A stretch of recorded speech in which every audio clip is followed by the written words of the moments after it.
ଏଠାରେ ଆମକୁ 20 ଜଣ ଛାତ୍ରଙ୍କର ଉଚ୍ଚତାର ମାପ ଦିଆଯାଇଛି ଏବଂ ଏହି ତଥ୍ୟକୁ ନେଇ ଆମେ ବାରମ୍ବାରତା ବିତରଣ ସାରଣୀ ପ୍ରସ୍ତୁତ କରିବା। ବାରମ୍ବାରତା ବିତରଣ ସାରଣୀ ପ୍ରସ୍ତୁତ କରିବା ଲାଗି ପ୍ରଥମେ ଆମେ ତଥ୍ୟଗୁଡ଼ିକୁ ସାନରୁ ବଡ଼ କ୍ରମରେ ଲେଖିବା। ତେଣୁ ସଂଖ୍ୟାମାନଙ୍କ ଭିତରେ କେଉଁ ସଂଖ୍ୟାଟି ସବୁଠାରୁ ସାନ ଅଛି ଦେଖ 158 ଅଛି ଏବଂ 158 କେତେ ଥର ଅଛି 1 2 3। ତେଣୁ ମୁଁ 3 ଥର ଲେଖିଲି। ତାପରେ ଦେଖ 158 ପରେ କେଉଁ ସଂଖ୍ୟା ଅଛି 159। 159 କେତେ ଥର ଅଛି 1 2 3 4 5। ତେଣୁ 5 ଥର ଲେଖିଲି ଦେଖ 1 2 3 4 5। ତାପରେ 159 ପରେ କେଉଁ ସଂଖ୍ୟା ଅଛି 162 ଅଛି। 162 କେତେ ଥର ଅଛି 1 2 3। ତେଣୁ 3 ଥର ଲେଖିଲି। ତାପରେ 162 ପରେ କେଉଁ ସଂଖ୍ୟା ଅଛି 174 ଅଛି। 174 କେତେ ଥର ଅଛି 1 2 3।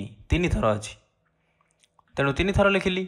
ତାପରେ ଦେଖ 174 ପରେ 177 ଅଛି କେତେ ଥର 1 2। ତେଣୁ 2 ଥର ଲେଖିଲି। ତାପରେ କେଉଁ ସଂଖ୍ୟା ଅଛି 190। 190 ଗୋଟେ ଥର 2 ଥର 3 ଥର 4 ଥର। ତେଣୁ 4 ଥର ଲେଖିଲି।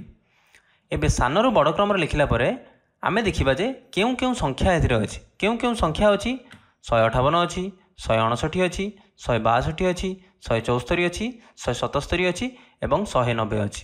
ଏବଂ ଏବେ ଆମେ ବାରମ୍ବାରତା ବିତରଣ ସାରଣୀ ପ୍ରସ୍ତୁତ କରିବା।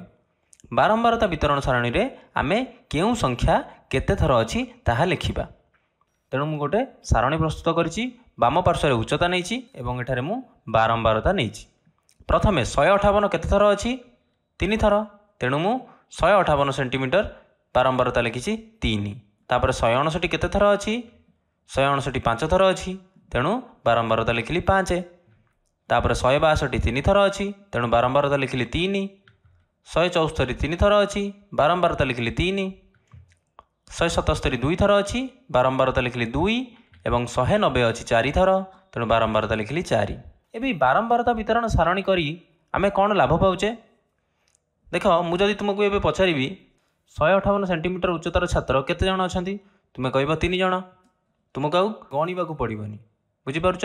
ଆମେ ଏହି ସାରଣୀ ଦେଖିଲେ 158 ବାରମ୍ବାରତା 3। ତେଣୁ 3 ଜଣ ଅଛନ୍ତି। ସବୁଠାରୁ କମ୍ ଉଚ୍ଚତା କେତେ ସବୁଠାରୁ ଅଧିକା ଉଚ୍ଚତା କେତେ କହିପାରିବା। ତେଣୁ ଏହିଭଳି ଆମେ ବାରମ୍ବାରତା ବିତରଣ ସାରଣୀ କରିପାରିବା।